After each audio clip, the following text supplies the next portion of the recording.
In the fabled land of Northern California, nestled in the Valley of Sacramento, two friends begin a journey to enlighten the world about their experience living life as a Xennial. But what is a Xennial, you may ask? If you wish to know, then follow them on their adventures. Welcome to the Xennial Chronicles. This is James. This is Mike. And this is episode 5. You may have noticed that the last episode didn't have like the episode number in it.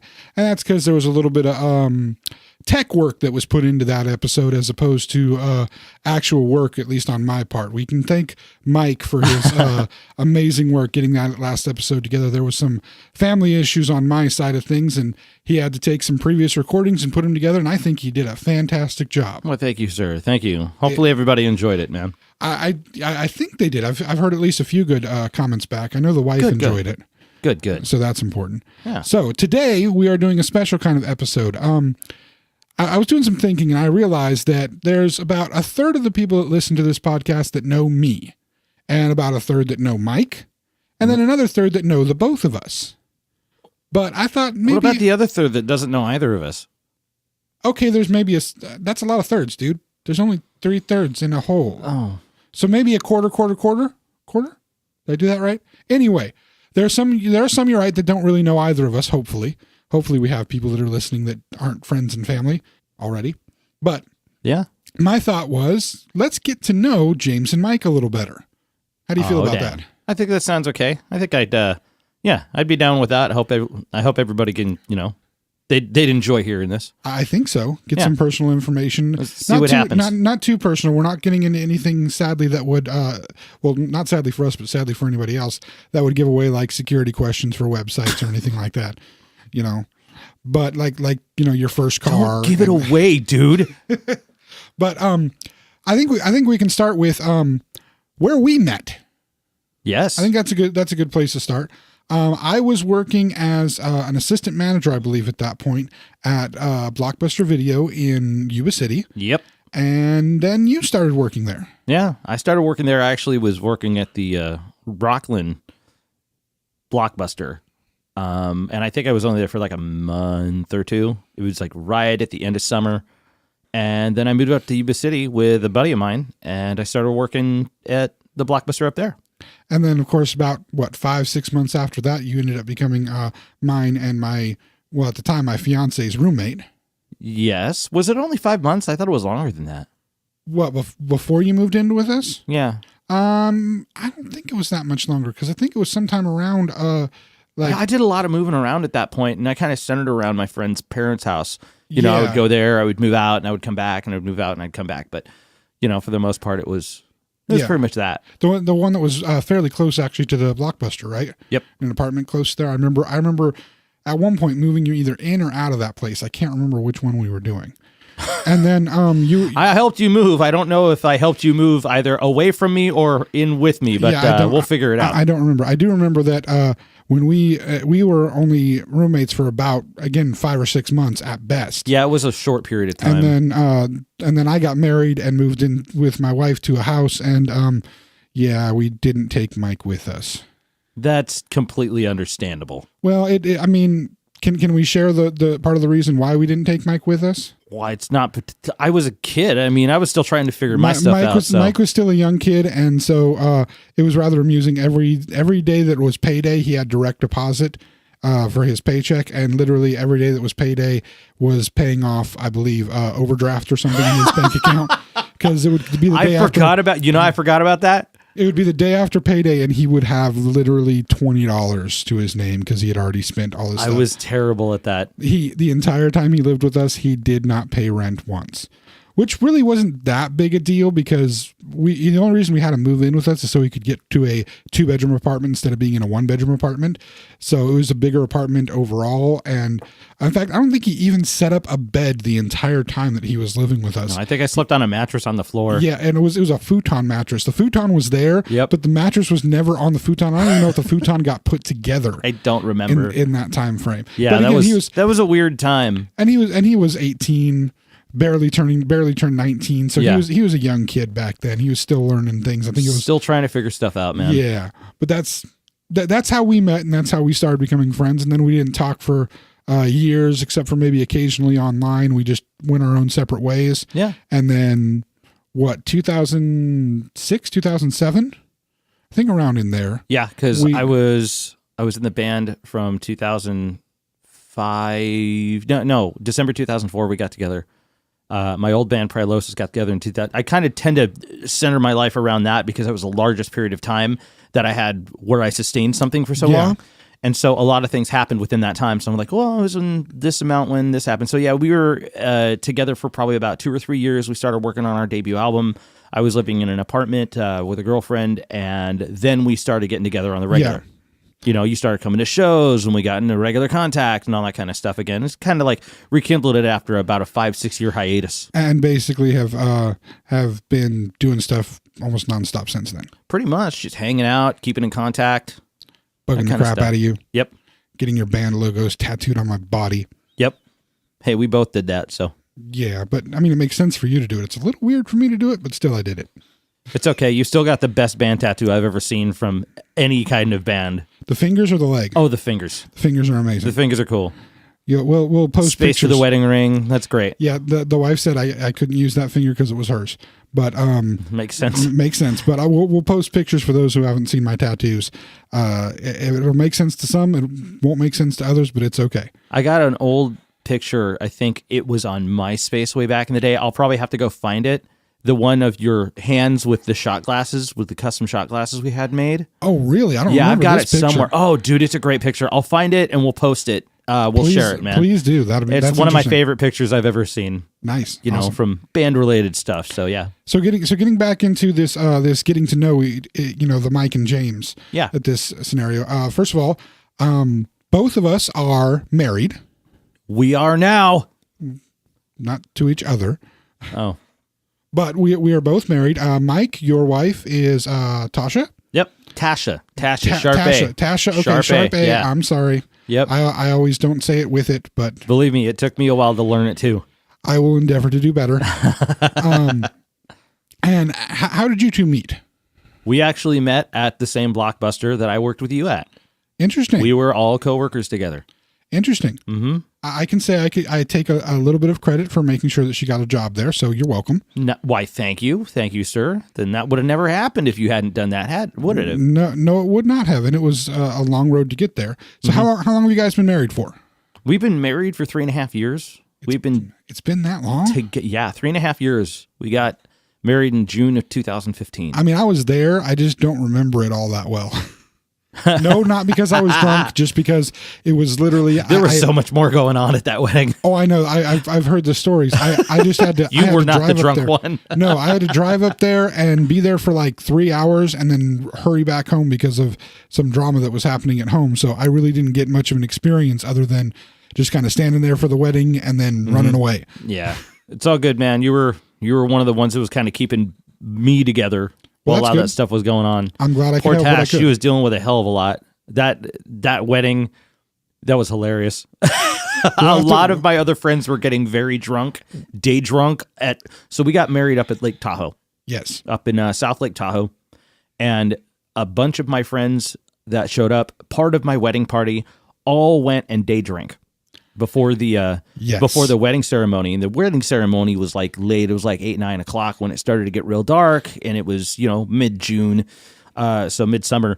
And I remember this story, and Tasha both loves and hates this story because her friends and her bridal party had a suite room reserved where they're preparing their stuff. They're trying to, get all ready and all taken care of. Yeah. My day was mainly relatively slow until it got to about wedding time because I had to do a bunch of stuff. I had to be the audio engineer and set up the PA system because the venue we went to didn't have one and all that kind of stuff. And your room was just a little tiny room in some ski lodge setup or something. Yeah, it was no, it wasn't a ski lodge. It was Chapel of the Bells. It was our wedding. I'm talking about your room. Oh, the room. Yeah, it was a tiny little room. You were in that room. Yeah, we changed in that room. But so I was pretty much relaxing for the most part. Yeah. And I remember I called her in the middle of the day because I was just like, you know what, man? I'm freaking out. I'm trying to make sure this is going on. I know that she's dealing with a lot of stuff, but I can't see her. It's the day of the wedding, right? I can't see her that day. Can't see her in the dress until we're at the altar, man. We can't do that. So So I call her. It's like, hey, hun, love you. I think I'm just going to take a nap. And I can hear her and everybody behind her in the room screwing around. Okay, yeah, sure, that's fine. And her perspective of the story, she shuts the phone off and just freaks out. He's taking a nap. And she's like, the hair and all of the stuff, dude, they're preparing cupcakes in the suite while they're dealing with all this other stuff going on. Wow. And she's freaking out. Dude, this is after the room and all of this stuff. There were issues with the room with another family that booked the same room and like all this crazy stuff. And so she finally is about to lose her stuff at me taking a nap while she's like freaking out. She's like, I'm going to kill him. And I'm going to kill him. See, this is, at some point or another, we'll revisit this story because this is a commentary on how the patriarchy of this, of our society really has different expectations. I definitely saw the benefit of the privilege there for sure. Yes. Look at me. I am getting married and I have a penis, so I really don't have to do anything. No, I just throw on the suit and I go, and that's just it. Show right? up, yeah. Yeah. Whereas that's all I got to do. Whereas the woman has to present herself in a very specific way so that she is an appropriate bride. Boy, we'll have fun with this one later. But so completing the story, what I was talking about, friends are day drinking. Yeah. So she's freaking out, and her bridesmaid finally is just like, he could be doing this, as she's losing her mind. And she shows her phone on Facebook. Yeah. And it is just pictures on top of pictures of all of my side and all of our friends day drinking on the lake. And they were all drunk at the wedding. I was sober. She was sober.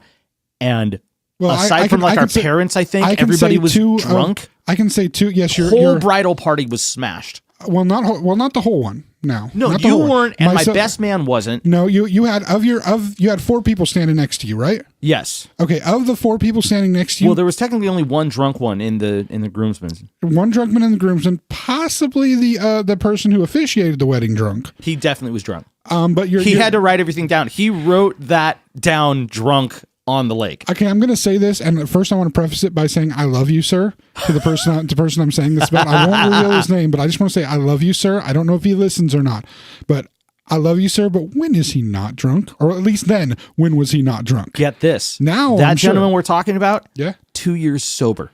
That I can believe, and I'm glad he is now. 2 years, just not a drop sober, and he's doing fantastic. Because back then, I'm super proud of that guy. Back then, when was he not?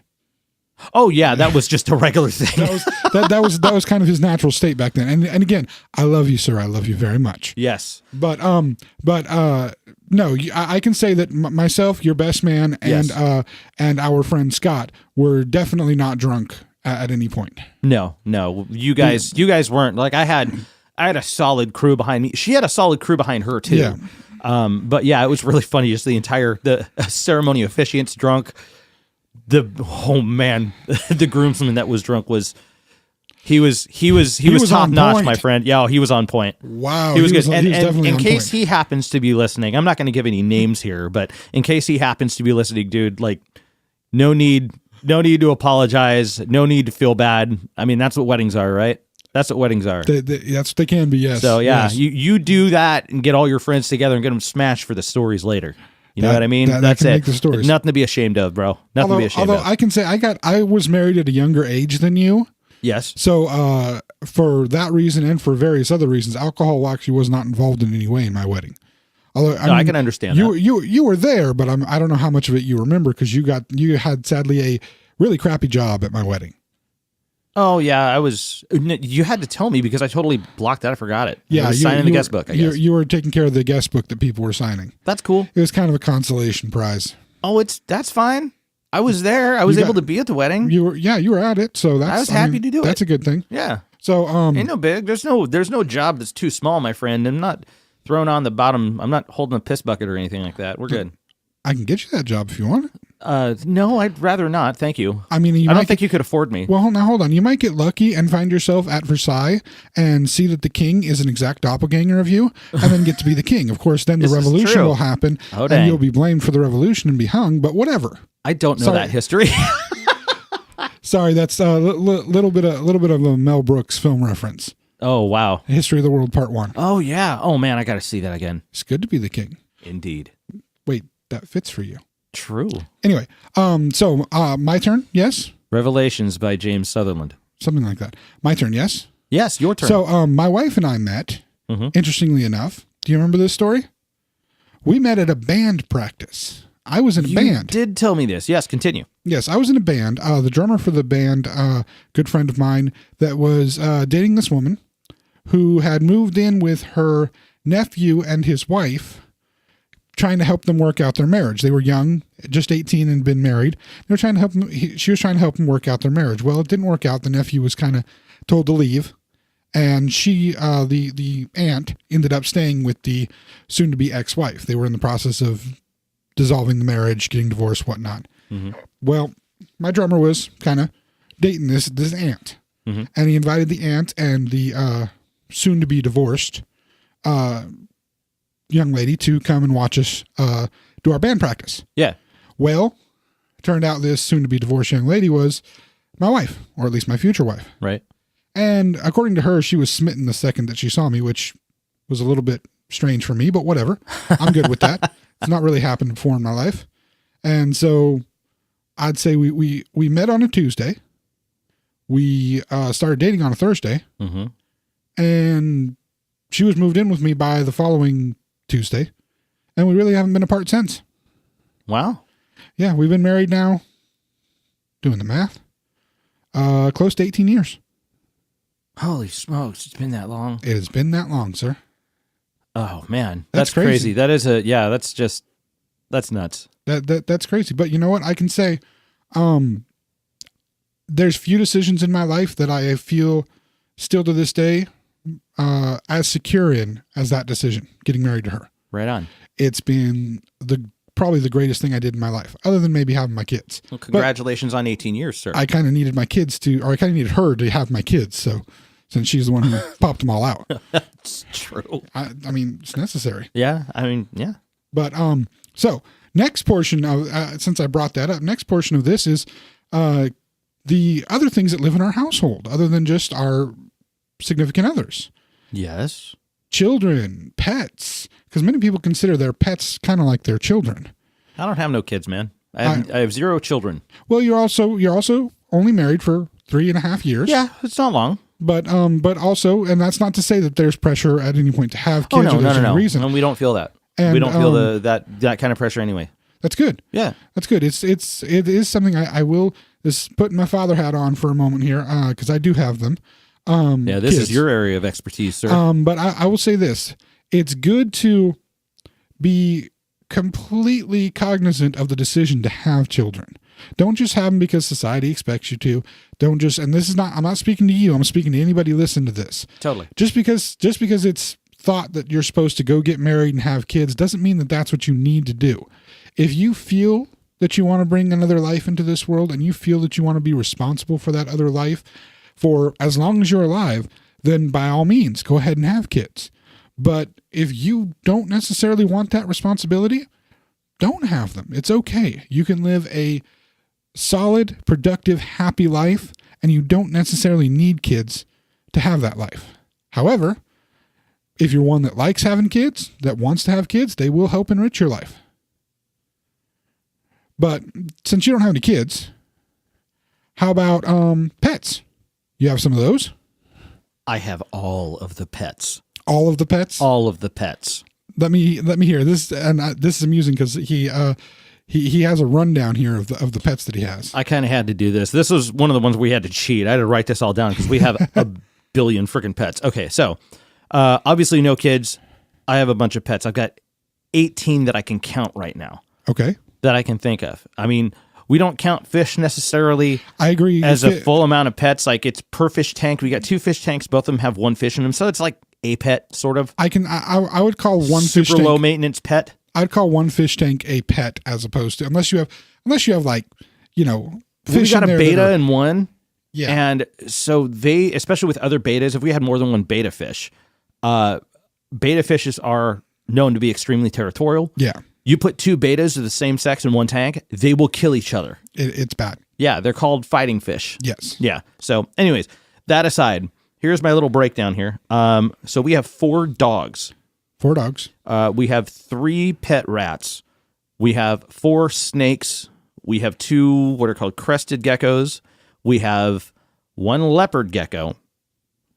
We have a Pac-Man frog. We have a chinchilla, and then the prized possession, I guess, would say, is about a 4.5 foot long rock iguana or rhinoceros iguana, female. Yeah, that thing is huge. Yeah, and not happy. Well, she's not happy if you get into her space, man. Yeah, I went in one time when I first came here to the house to see her, and she was ready. She to jumps kick my all ass. over she jumps all over the cage. She jumps was all ready. over the cage trying Although to get at you if She you're has in a her space. gigantic enclosure. It's a really nice, gigantic enclosure. Thank you. We had to build that for her. So Oh yeah. yeah. With most people don't realize when they think about getting iguanas, they start off with like a small tank for an iguana because when they're little, they're really tiny. Yeah. And they don't realize that is something that needs a custom specialty built enclosure. Yeah, you can't do tiny with iguanas. They're too huge, and you can't just let them they around get the house because they'll massive. poop on the floor and They will chew poop up your everywhere, curtains or something. and Like they do have sadly aggression issues at different points. exactly. So you let them around the house, those dogs, one of them's going to kill one of the other ones. Well, so you got to be careful. And their bite when they do bite you, and they will. Oh, they hurt. And they hurt, and they also have a lot of bacteria. Yes, actually, handling iguanas, lizards, that kind of stuff, there is very much a possibility that you can get salmonella poisoning. So you have to wash your hands after you're done handling or petting or anything like that. And if she scratches you, you can get salmonella poisoning from the scratch. You got to be careful, man. You got to clean those wounds when you get them. That's not to discourage anybody from having an iguana as a pet. No, it's just, iguanas are cool, man. Understand what you're getting into. Same with having children. Understand what you're getting into. Lots of maintenance. So for my part, I have 3 children. Okay. All of them teenagers at this point. In fact, we are, by the time this airs, my youngest will have turned 14. Wow, really? Your youngest is 14? My youngest will be 14. Yes, my daughter, How old's who's your the oldest? youngest, 16. 16? Yeah. Isn't that amazing? What the? Oh, wow. Yeah. Okay. That's what all the I gray did hair not and the know beard is that. for. Well, and it's been a while since you've actually had the opportunity to see the kids. Yeah. Julius is like, and I don't mind saying names of my kids on here. It's okay. Yeah. Julius is like 2-3 inches taller than me now. He's taller than you. Which is not to say much. I'm not very tall, but yes, he is taller than me now. That's just weird when your kids get taller than you, though. To an extent, it is. I mean, Sarah, he towers over Sarah Yeah. when you think about it. He would. Yeah. But no, my youngest is my daughter. She will be 14 in a couple of days here. Mm-hmm. And again, before this airs, she will be 14, and then 10 days later, my younger boy will be 15. Wow. Yeah. That's insane. It is crazy. And yes, for anybody 14, 15, and 16-year-old kids. Yes. For anybody listening, we did that on purpose. We had our kids quickly because we wanted to try to be young grandparents if it came to that. Mm-hmm. We didn't want to be in our 60s and being grandparents. We wanted to be in our 40s and possibly being grandparents. Okay. We wanted that. We wanted to be still young enough that we could, play on the floor with a grandbaby. Yeah. Things may not happen that way, but I'm just saying we wanted to at least have that possibility of being young enough. Open up the door to it at least. And we got married. We got married early and young, knowing that we wanted to start a family and have a family. That was kind of the reason behind us getting married and getting things going. Yeah. Now for pets. Yes. Now it's my turn. Okay, go for it. Okay, I haven't written this down. I'm just going to do this from memory. All right, here we go. Okay, we have 3 turtles. And I'm counting this to see if I can the beat turtles, okay. We have 3 turtles, regular sliders. Okay. We have 5 bearded dragons. Wow, okay, 5 beardies. I'm going to count the hermit crabs as just one thing, even though there's like 3 or 4 in the tank. Kind of like fish in a single tank. I'll count the hermit crab tank. Okay. Okay. We have 3 rats. Okay. So that's got me up to 12 at this point. Yep. We have 4 cats. 16. 16. I'm never going to your house. 2 dogs. As many pets as we have, just side note, I am deathly allergic to cats. Every time you have been at my house, you've had to take massive amounts of allergy medication. Yep. It's been hilarious. And still your nose is running the whole time. Yep. It's funny for us. It's terrible for you. We have 1 snake. Okay. Ball python. Okay. We have a fish tank. Another one's in the process of being taken care of. Let me see. Wait, hold on. Is that 17, 18 so far? I think we're at least at 18. Trying to think if there's anything else. Oh, 4 fire-belly toads. Good Lord. Okay. And we have a tank ready for green tree frogs and a Pac-Man frog tank ready. We just don't those have tanks them are ready, but okay. So, but We you don't got have me them in beat. there. You have 22 pets and 3 kids in that house. Yeah. How big is that house? And a grandmother who has, I'm not even finished though, a grandmother who has her own cat in her bedroom and Okay. a sister-in-law 3, who 10. has 2 dogs. Wow. Yeah. So we basically have a house full of people. It's a pretty big house. That's insane. It's a pretty big house. But yeah, we have a house full of people and pets. Lots of pets. But you know what? It's something that makes my wife really happy, and she's actually designed the containers that they're in, the cages that they're in, Yeah. the tanks are actually have growing real plants in all of them. She's created more vivariums than she has really tanks for all of the creatures. Well, with the exception Wow, of that's cool. with the exception of the turtles who are just in water. But yeah, it's really nice. They have natural. Oh, I forgot 2 guinea pigs. Totally forgot them. All right. So now you're at 25? Something 25? something around there, yeah. I think. Something I around might there. have lost these. Either 25 or 26 pets so far. I got more than you, so that's all I I mean, was at worried least about. definitely 26 if you consider grandma to be a pet. I don't know how she would feel about that. I don't think she would like being considered a pet. I think she'd laugh about it, but I don't think she would like it. So, moving on to the getting to know you stuff, we know we're both married. Okay. We have things that require us to pay attention to them and feed them to stay alive. Okay.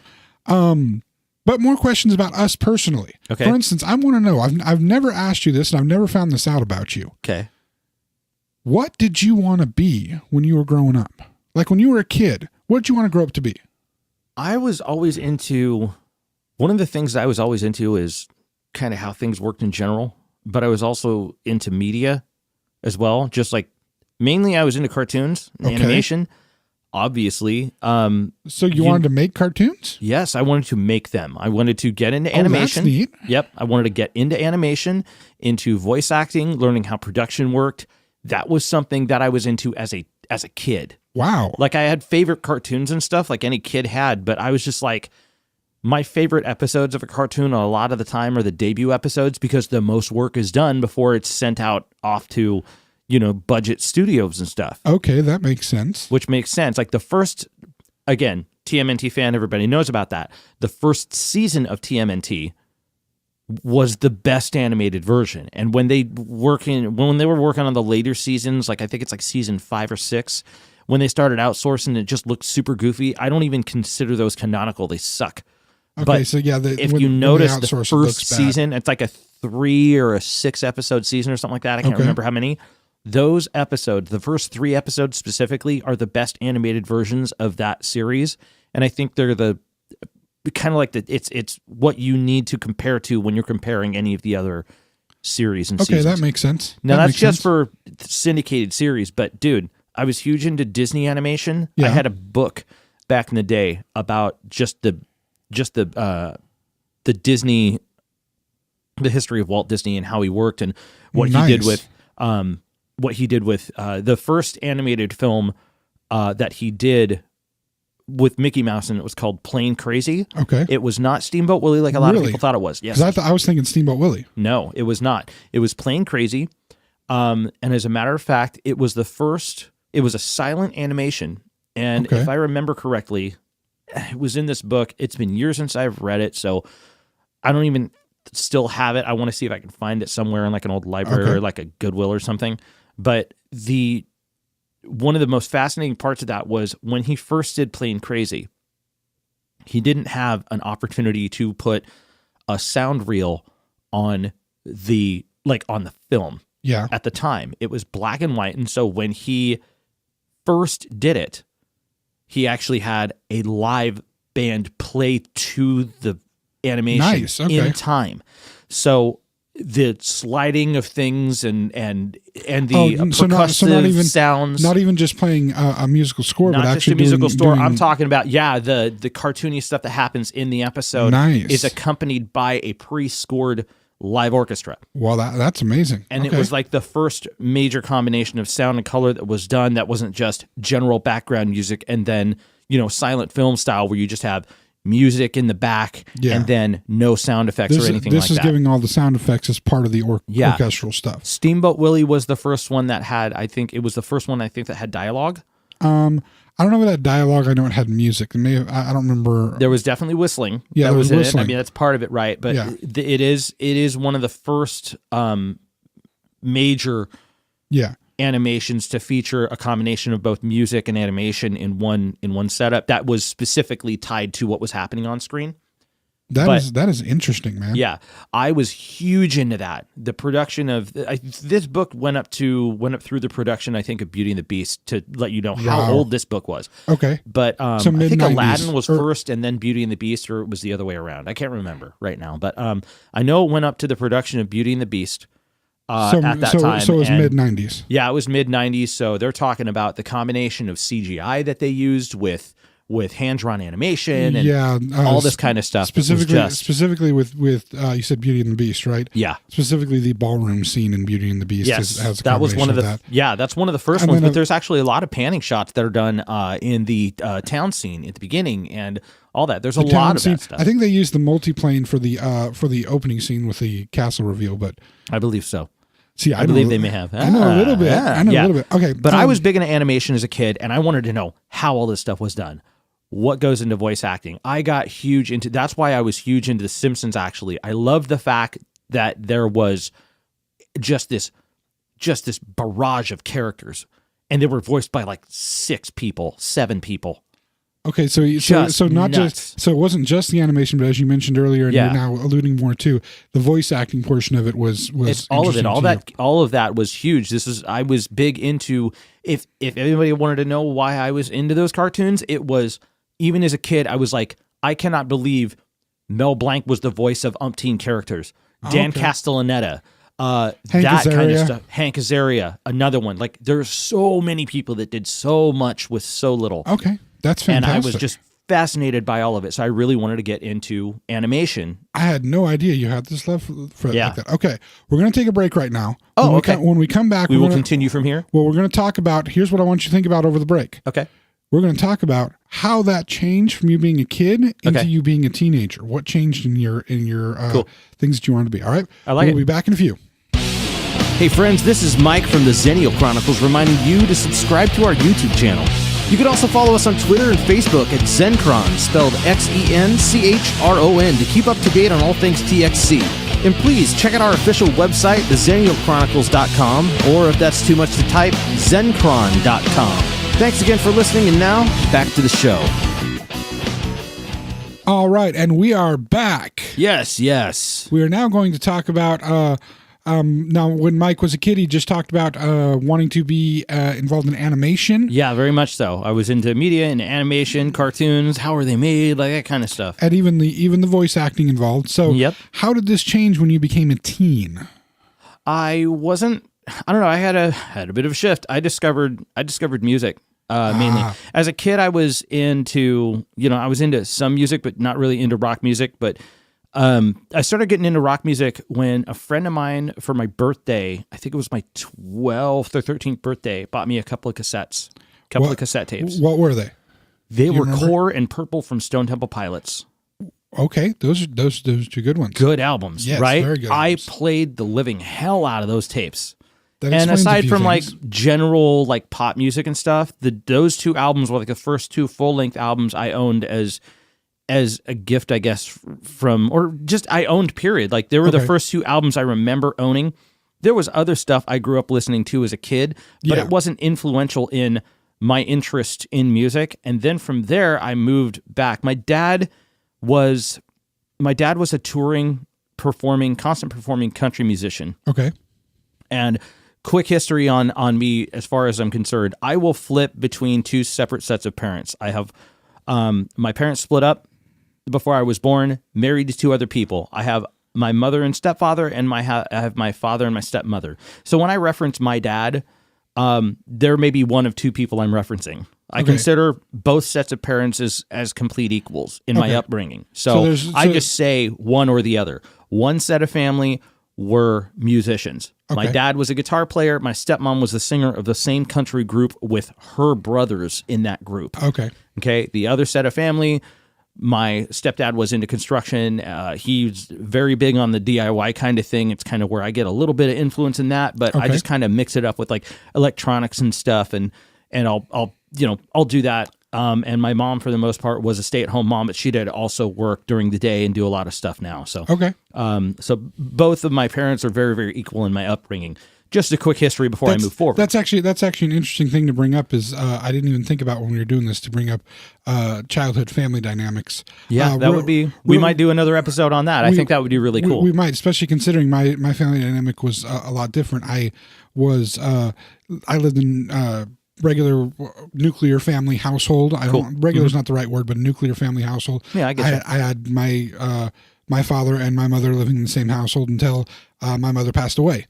So it was a different feeling, and it definitely does having two households that you live between and two sets of parents that you work between is a different feeling and a different experience in life than having just the one set of parents. And I'm not going to say that that one is better than the other. I think each experience has its own good points and bad points. Yeah, and I think each experience does give us a chance to look at the world in a different way. But anyway, definitely very much to your teen stuff. So this is when music finally hit you. So moving on, music finally hit me in my teens, and it was a combination of multiple influences. First off, my dad he still plays. He was a touring country musician and guitar player. Okay. And he's incredible. He's an incredible player. He didn't really get big time or anything like that. Yeah. But he could play. And I was always around music, especially around country. I learned how to sing harmonies and layer harmonies and figure out how to construct songs in that format from them. They threw everything in the book at me and a lot of stuff that was outside of it. Nice. He played country, but he was into progressive rock and classic rock. This guy grew up on Zeppelin and Van Halen in the 70s. Rush, maybe. Rush, definitely Rush. Okay. And I would state that was just a huge part of the first portion of my influence. Like, obviously I'm a Zeppelin fan, I'm a Van Halen fan. But rock music and like grunge and that kind of stuff that always piqued my interest, but I didn't know enough about. It didn't hit me until my teenage years. That reminds me, I actually think I have one of your old Van Halen albums that you left when you were our roommate. Shut up. I think I might have it somewhere. Dude, if you could get that to me, that would be fantastic. It's just it's just the CD. It's not doesn't have a case or anything. Great. But okay. I think I might have it at the house. I would love to have it. I don't have any of my old Van Halen stuff, so it's probably Van Halen 1. I think was the only one I had on CD. Most likely. I think I had Women and Children first. I've never had another copy since, but I've just never been brought to go get another one. Yeah. I have had other ones, unless it's Balance. Balance I had when I was like 14, 13, which is kind of like a very unsung Van Halen album. All I can say for certain is that if it's in the CD collection, it's most likely already been put on the wife's iTunes, and if that's the case, I can get it back to you. Beautiful. And if not, I'll just have her put it on the iTunes and then get it back to you. Yeah, dude, please do. But anyway, sorry. But so anyways, those bands were your influences. Those bands started to become my influences, and then when I was about 15 years old, I discovered Black Sabbath, and I discovered Metallica. Yep, that's about the right time. Those were the ones, like, I knew who they were. I heard of them. I had no real so was your idea first, of the history. Real quick, because of our shared love of Metallica. Yes. Was your first introduction into Metallica the Black Album, or was Load the first introduction? Technically, Enter Sandman came out when I was like in 4th grade, and I knew who they were. You knew who they were. Yes, but my buddy, one of my closest friends for a very, very long time, introduced me to Master of Puppets when I was like 15 years old. Oh, okay. So Puppets was the one that hit you. Friggin' changed, dude. But that was after. Well, okay. So he had shown me. I take that back. Puppets. He introduced me to after I was introduced to Load. Reload hadn't come out yet. So Load was where I really started to listen, and then he took me back to the classic stuff, and it was a whole different ballgame. I had a friend that I used to play G.I. Joes with. We could do a whole segment on this. We had the G.I. Joe discussion with the toy discussion. Just real quick, I had a friend I used to play G.I. Joes with that listened to heavy metal music. Mm-hmm. This is back when I was like 11, 12, something like that. Yep. He listened to heavy metal music, and he introduced me at that point to Metallica, and I remember specifically listening to the whole Ride the Lightning album, and Creeping Death was his favorite song at that time. Yep. And then listening to all the Master Puppets on that, he liked Welcome Home Sanitarium. Yeah. His dad actually had that on vinyl, which was awesome at the time. Oh, dude, cool. But I never really paid attention to it or listened to it. And then when I got a little older, my D&D friends listened to the Black Album. Yep. They also listened to Pantera at the time, Cowboys from Hell. So I wasn't wanting to listen to their stuff. But for me, the one that tripped me into Metallica, that really got me hooked in and started going through all the back catalog and everything, right, it was also Load. So yep. I just wanted to share that was kind of a neat little thing. That's anyway, great. Okay, so those are kind of like the catalyst for the whole fanship, I guess. That's yes. probably why we don't mind them. You know, a lot of people hate them, but they hate those albums and a couple other steps they made. But you know what, man? So what? I love those albums. The production value is fantastic on them. Bob Rock did so much for those guys. Okay, but I'm not going to get too. Let's move forward. Let's move forward. Yeah, exactly. Maybe we'll talk about that another time. But basically, so around 14, 15 years old, I had a guitar that my dad had purchased for me when I was like 9 or 10. It was a tiny little 3/4 acoustic guitar. I had one like that. And when I started getting into listening to STP and listening to some Metallica stuff, I picked the guitar up and I started plinking stuff around on this guitar with the strings that were like, 5 years old and just gross and old. But I jammed on it and I started really kind of getting used to playing guitar and realizing that I was really into it. So when I was 16 years old, my dad bought me my first electric guitar. He gifted me his gigging amp from back in the day, which lucky enough had overdrive on it, and I had to manually turn the overdrive off and on, but it was in my bedroom from when I was about 16 to when I was 18. I was playing that guitar and learning all those songs constantly. Was it the guitar that I first saw you with? That Van Halen wannabe guitar? That Van Halen wannabe looking with the big orange lightning bolt in the middle of it, half bit black, half bit white? Yes. Wow. I was a dumbass, and I traded that thing in for a Charvel with a Floyd Rose on it, and I regret it every single day. Because I could never, if I ever saw that guitar again, I did custom work to it. I put an extra toggle switch in it. I did some stuff to it that was, kind of cool. Made it a little mine, kind of like what Eddie did with his. Not too crazy, but enough. I did quite a bit with it, and now, I can say there is one guitar that I traded in at one point or another. It was a simple one. It was just an Ibanez, a simple Ibanez guitar. I think it was an RG270. 3 humbucker pickups in the body. 3 humbuckers. I believe so. No, actually it was 2. HSH. It was 2 and a single. Yep, HSH. It was 2 and a single. Yep, and single in the middle. Had the tremolo. Strat style. And it was beautiful guitar, beautiful sound. Rosewood fretboard, because I don't like the maple fretboards. I'm a rosewood fretboard kind of guy. It was a beautiful guitar, and I traded it in for a piece of garbage Epiphone Special 2. It was just a piece of garbage. Well, I mean, they're kind of entry level, No, says the salesman in me. Yeah, they're the beginner stuff. But yeah, you Ibanez, took a better guitar and you brought it back to another. The Ibanez was a way better guitar, and I still regret it to this day. My KH, I picked that up specifically because it's the guitar I found since that was reminiscent of that Ibanez, but obviously way better than that Ibanez. But so anyway. That aside, basically, in my teenage years, I really got into playing music, and I played guitar all the time, and I would try to set up some jams with some friends when I was in high school, but nothing really kicked off. Yeah. But I knew I wanted to play music, and it wasn't until I was probably about 19 and I got my hands on some recording software that I didn't know how to operate, but I had a little guitar pedal that had those multi-pedal digital effects kind of deals. Yeah.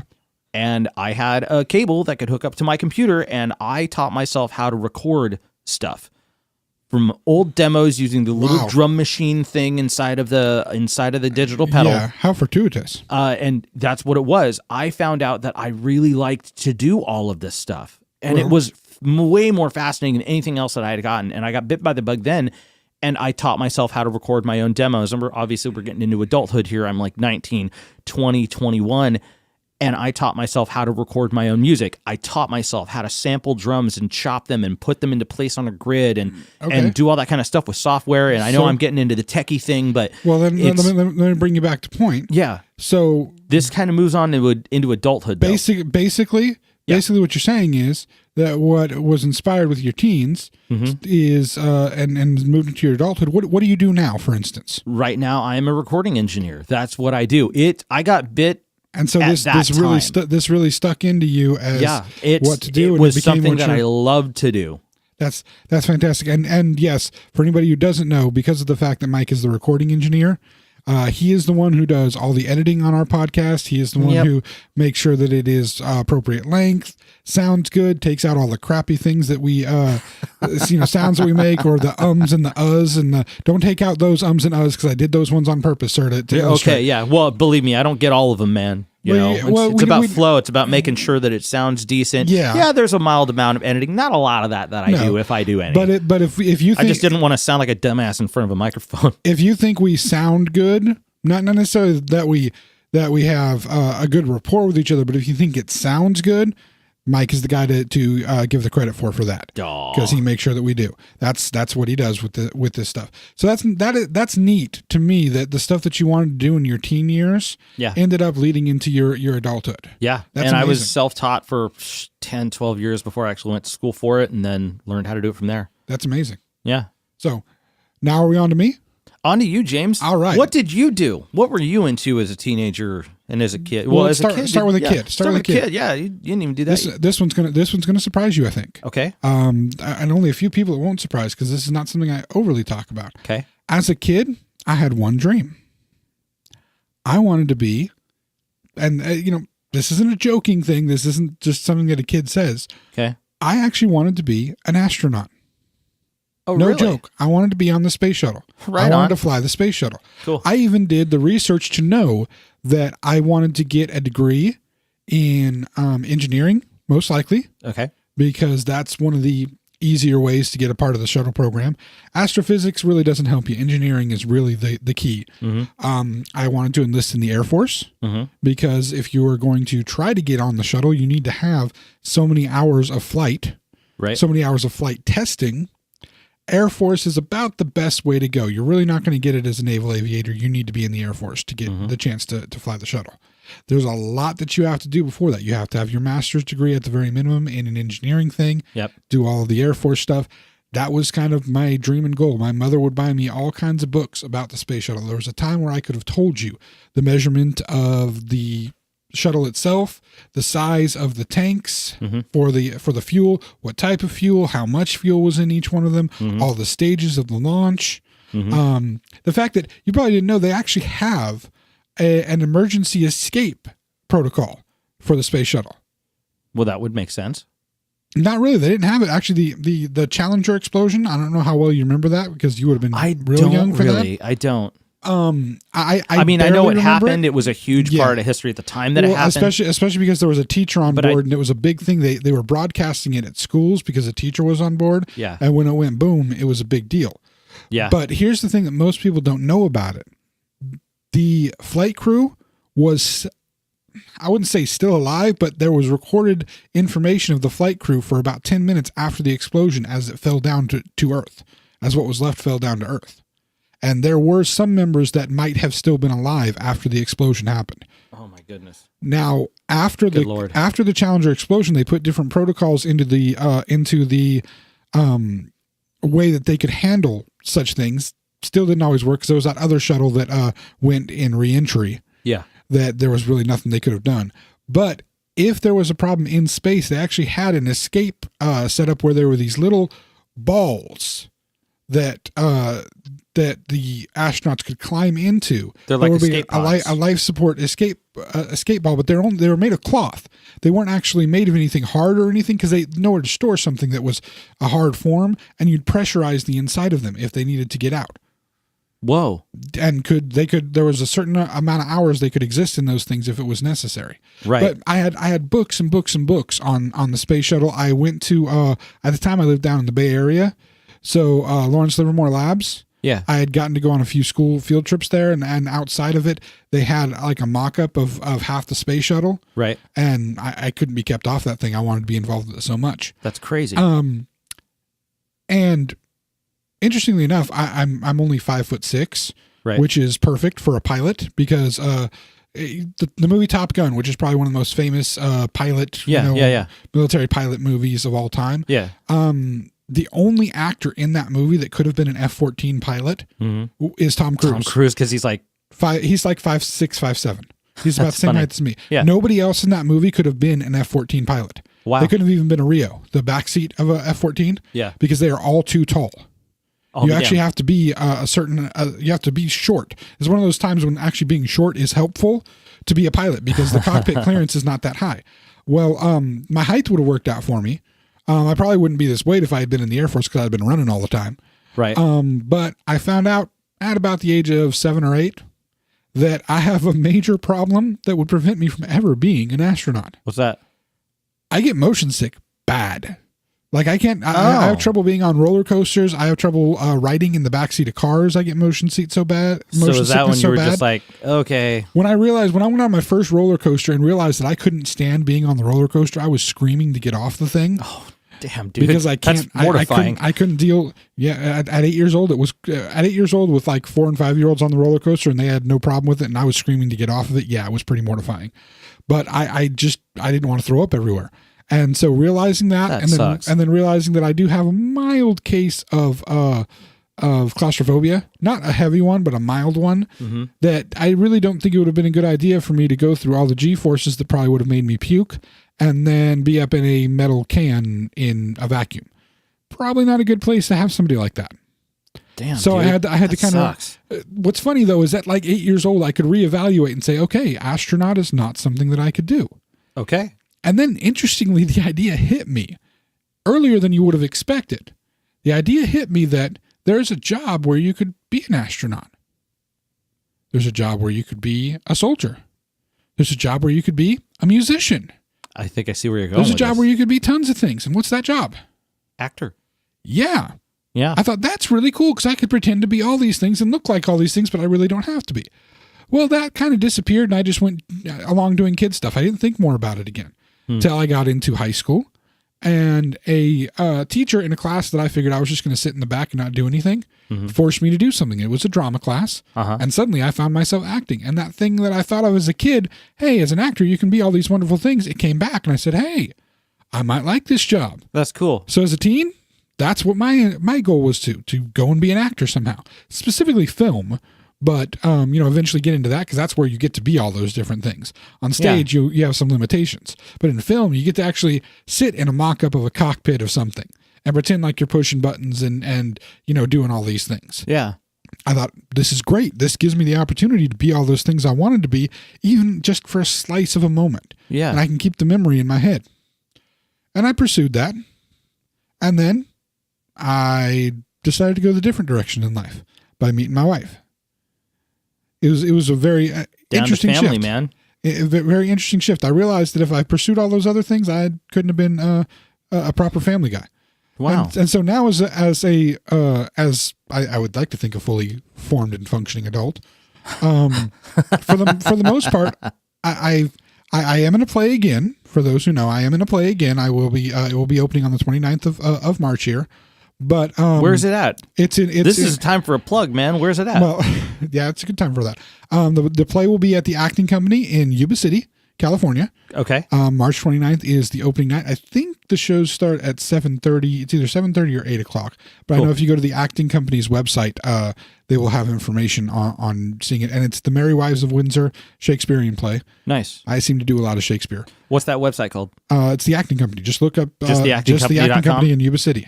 I don't know. You have to Google it. Yeah, Google it. I don't know the exact. Okay, so Google it to anybody who's trying to figure out this information. If they're interested in seeing James act for the first time in how long? 19 years. 19 years. Yes. As somebody who has seen him act, actually specifically has seen him act Shakespeare, I can attest to his prowess. Thank you. He's a wonderful actor. He's very, very, very good, and I think that anybody who may be interested in seeing this is up in the Yuba City area or even around the upper valley area, Sacramento area where we're based around, you should come see this guy. So Google the Acting Company. Is that what it is? Yes, Google the Acting Company in Yuba City. Google the Acting Company in Yuba City, and you'll find the information. You guys go get a ticket. Go see him. It should be an interesting show. Yeah. Shakespeare with Southern accents. That'll be fun. Oh, that's okay. Yeah, that's Yes. cool. Oh, yes. I haven't seen you do it with a Southern accent, but I've seen you do Shakespeare before. So. Yes, this is a slightly different experience altogether. Yeah. But anyway, interestingly, as much as I enjoyed the acting as a teen and thought of it as something that would be a career for me, Yeah. it actually helped me to be doing the job that I do, which is as a parent. I'm able to interact with my kids in such a way that I don't mind having fun with them and being goofy and doing things that other parents maybe sometimes don't want to do because they're worried about being embarrassed with doing things like that with their kids. I just have fun with my kids. Cool. And I think that's, I don't know, I see the connection. Most other people won't. Yeah, But that makes sense. it's still not saying that I don't love the idea of acting and love the idea of that I could be all these characters, but I also get to do that with the kids. Yeah. I can be those characters with the kids and play. It's kind of nice. Yeah. But that hopefully gives you guys some insight on us. We're getting near the end of time, so I have a list here, sir. Okay. List here. I told you about this. This is a list where you choose one or the other. I'm going to give you two options. Okay. And you have to choose one or the other. And briefly, maybe if I ask, brief explanation as to which one, why you've chosen which one. Okay. Okay. The first example here is going to be from our shared love of all things comics. Okay. Oh boy. Marvel or DC? DC. Why? Well, first off, Batman. Duh. Okay. Okay. Huge fan of Batman. Second off, one of my favorite parts of DC is the darkness and the relatability of their storyline is very different from Marvel. Marvel is extremely sensationalized. Nothing wrong with that to anybody who prefers it. So but you like more of the gritty realism. I like something there's something about the gritty realism. Now there's a lot of tie-ins and things that happen in the comics that do not happen in film. I do, again, Marvel, the story of the X-Men and that lore that is around it is fantastic. But Batman and a lot of the Justice League stuff and a lot of the conflicts, are very personal and human. And that's what I like about DC. Also, dude, their animated features, practically all of them take the cake. Yeah, There's a couple of black sheep in there, but son of a gun, dude, they're so good. I've seen all of them. I've seen your movie collection. Yes, sir. Okay. I would pick Marvel. What would you go? Okay. Marvel, just because I like the sensational storylines, not to be down on the more gritty realism. I get you. So Batman's your favorite character in DC. Do you have a favorite character in Marvel?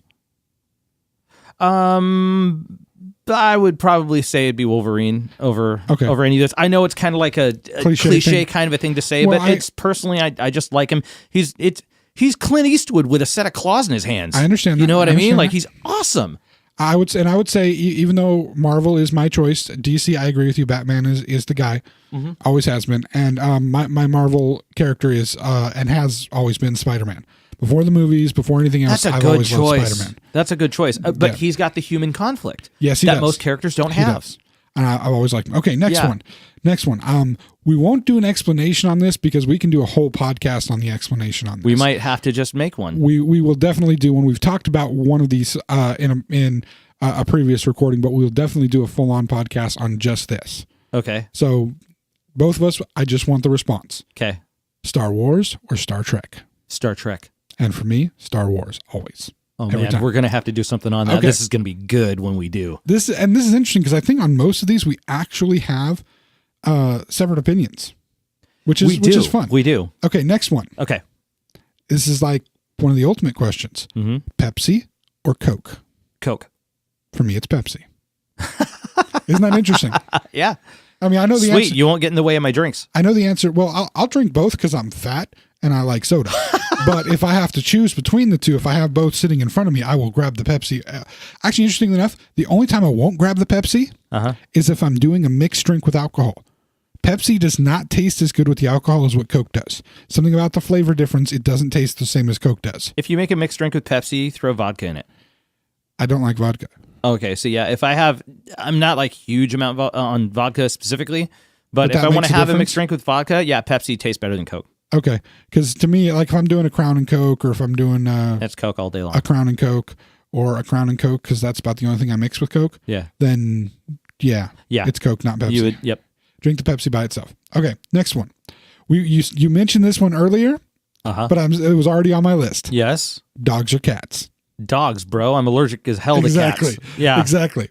You mentioned it earlier, but What about you? Cats, actually. Okay. Although I really don't like them at all either, but I like them better than I like dogs. That's interesting. Interestingly, with all the pets that I listed that we have, Okay. my favorite are the bearded dragons. But that's not part of the option list, is it? No, I'm just saying I'm not one for pets that roam around the house all the time, because then they lay all over your stuff. Well, cats do that too. I know, that's what I'm saying. But but you like cats because you just leave them alone to do stuff. They don't ruin things. For the most part. The thing is, like, a cat, typically, I've seen a few that like require your attention, but typically the cat could care less whether you're alive or not. Right. If you're dead, they may eat you, but they really don't care. Like, dogs require a ton of attention. Like, anytime you walk into the room, they're like, "Oh, look at me, master! Look at me! Look at me! Look at me! Pay attention to me! I'm jumping all over the place! I'm barking at everything." Cats are just like, "Oh, you walked in the room. I don't care." I kind of like that a little bit better. It's a little less. Oh, it's another creature, and it's leaving me the hell alone. Yeah, cool. it's that kind of thing. Let me be. Don't be up my butt all the time. You know what I mean? Yeah, I get you. Okay, next one here. Okay. Android or Apple? Oh God, I hate this. Okay. I would go with probably Android. Okay. I understand iPhone reliability, but dude, either one of them is a bad choice. And it's not like I wouldn't even go Windows Phone. I mean, that's even worse than both of those. And yeah, I'm probably offending people with this, but it's every smartphone on the planet has its bugs and its problems and its issues. And I have a lot of problems with my Android. And you get an iPhone user in here, and they're just going to go off for days. But it's more of a personality thing. Most people with Androids have them for two reasons. One of them is because they can't afford a damned iPhone, such is the case with me. There's that. Yeah. I have an S6, I think, and it's costing me like $5 a month to have. So cool. And it's a good phone. It's got plenty of memory in it, blah, blah, blah. iPhone users will go on for days about how they have an iPhone and why it's better than your phone. Yeah. Which is funny because, again, I'm doing the Android argument. Most of these Android phones, especially the Galaxies, have those same features that an iPhone had before the iPhone had them. Yeah, I liken iPhone users to militant vegans. Militant vegans. Yes, not just the vegans who like. There are a few vegans who will like sit at the same table with you and they'll eat their salad while you eat your hamburger and they won't say anything. I have met a few. Yeah, the majority of them will not. The majority of them will make. By the way, I know iPhone comment. users right now listening to this. They are screaming. That's okay. You scream all you want. Yes, please do. It's not that I'll never have an iPhone. It's the fact that it's the fact that it's just not lucrative for me. Here's what I would say: find an app on your iPhone that you can record your screaming into, preferably one that does not work on an Android phone, and then send it to either one of us because we will not be able to hear it, and frankly, we won't need to. Go ahead and send it to our Facebook on our wall or something like that if you want to scream at us. But no, I agree with you. Android, I will never touch an Apple phone at all. Period. It's not that I don't. It's not that I never would. I'm not that kind of guy, but I am. Let's just make it clear. I am. I understand. Okay, next one here. Okay. Halloween or Christmas? Oh, the look on your face. That's really tough. You think so? Halloween. I worked retail for 20 years, man. Halloween. Okay. Halloween is way cooler to deal with than Christmas. Okay. I understand that. For me, it's Christmas. But there's a lot of reason behind that. I will say this. It was the time of year that my mother was at her very best. She was amazing during Christmas time. She was a whole different person, and she was at the very best that she ever could be. She taught me that during that time of year, there are so many beautiful and wonderful things that you can do. And that's kind of why I go with that one. All right, next one. Okay. Beer or liquor? Liquor. I say beer. It depends on a couple of things, like because I'll chill with the beer, but I tend to go with liquor. Okay. It's not that I'm trying to get myself smashed in a short period of time. It's just I don't know. Liquor just you can do a lot with it. You can mix it. Yeah. You can make cocktails with it. I prefer cocktails over beer when I'm chilling. Okay. Although, if it's a full day worth and I've done like a bunch of yard work or something like that, dude, ain't nothing better than a beer right after you mow the lawn. Nothing better. Right. Nothing better. Especially, I'll agree on that. Especially to down your allergy pill. Yeah. Don't mix alcohol and drugs. Do not do that. We do not endorse that. Okay, next one here. This is involving. I'll preface this. This is involving pizza. Okay. Pepperoni or sausage? Pepperoni. I'm gonna have to agree with you on that one. Yeah. Pepperoni. Pepperoni over sausage. Although a combination of the two is even better. Well, I understand. I'm pepperoni and ham though, personally. I understand. Yes, I know you and your pepperoni and ham. You're weird. Love it. Okay, next one. This one is. Hopefully, you'll understand when I say it. I won't have to preface. So, chocolate or vanilla? Chocolate. Interesting. Vanilla for me. Interesting. Yeah, I love vanilla. All right. Milkshakes. I'm not saying I don't like chocolate, but milkshakes, ice cream, anything like that. I'm vanilla. Chocolate. Even better if it's with peanut butter.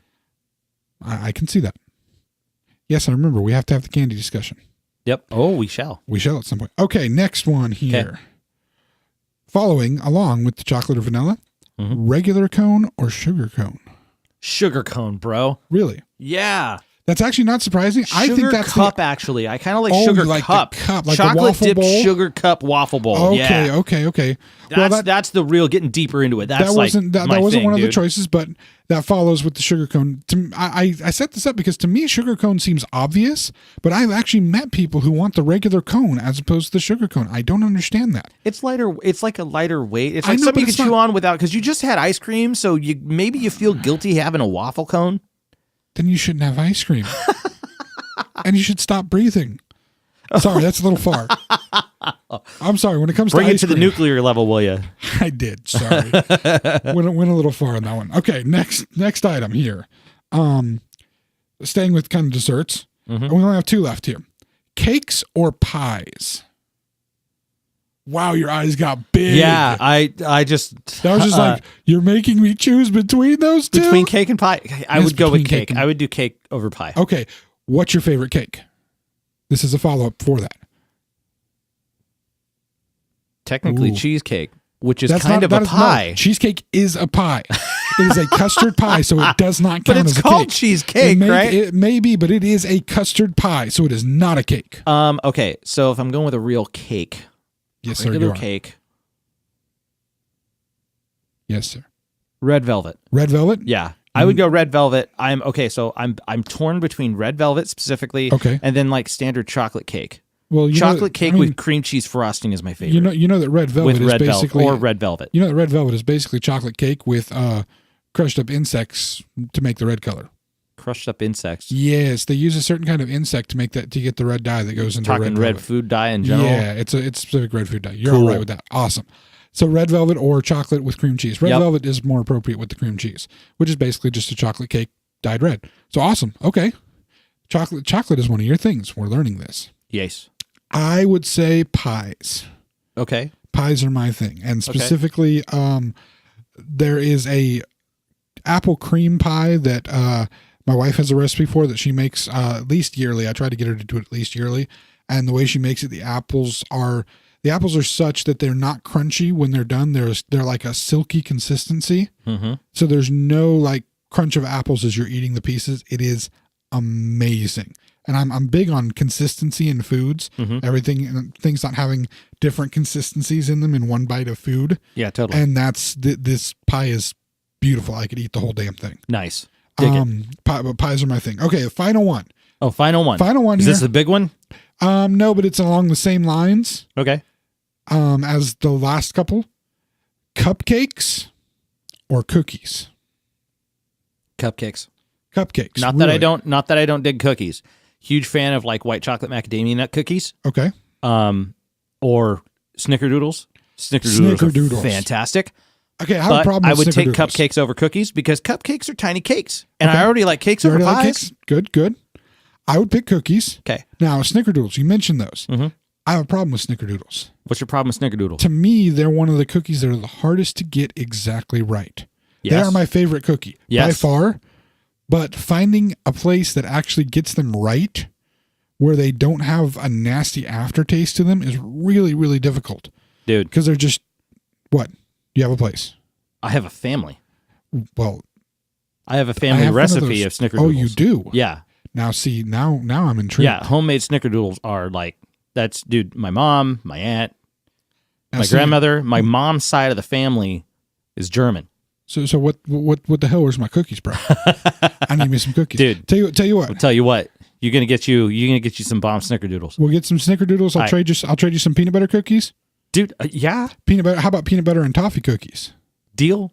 Yes. Yeah, peanut butter toffee cookies fantastic. So that's kind of the end of what we're doing here today. Hooray. We may have run a little bit long today, but that's okay because that's cool. We're around an hour, maybe an hour 10. Happens. Frankly, what we're trying to do is making sure that you guys get to know us a little bit, have a little bit better understanding. Hopefully this was fun for you to hear these things. And especially on this last set of lists that we went. This Q&A, man. Let us know what you think on that. Exactly. Give us your opinions. You don't have to do every single one of them, but if you found one that you had a specific opinion upon that you wanted to share, especially one of the ones that where we asked each other what their favorites were of it, please share with us. Put the comments on Facebook, put the comments on YouTube. We'd like to know a little bit more about you. Yeah. As well. Let us know. Respond to this. You could send us a Facebook post on Facebook at Xenchron, Xenchron. You can tweet us these responses on our Twitter at Twitter. Xenchron, Xenchron. Do we have a comment thread available on our website as well? I do not know yet. I will get back to you. We're going to have to figure that out because I'd like to have that happen. And dude, comment on the YouTube videos on our YouTube channel. If you haven't already, please subscribe and click the bell icon when the subscribe button is hit so that you get alerts when we actually put these things out. And that's on our YouTube. Go to our website, thexennialchronicles.com. Yeah. You can have access, a listen for more of these podcasts. Yeah, you can talk access to us, man. Everything, all of the places that we have it available, everything that we have available, you can access through our website. So please check it out. Absolutely. Hey, thanks a lot, you guys. We're going to be out for the day. Y'all have a good one. Well, for the week, actually. We'll see you guys next week. Yep. Bye. Thank you for tuning in, friends. The journey continues next week.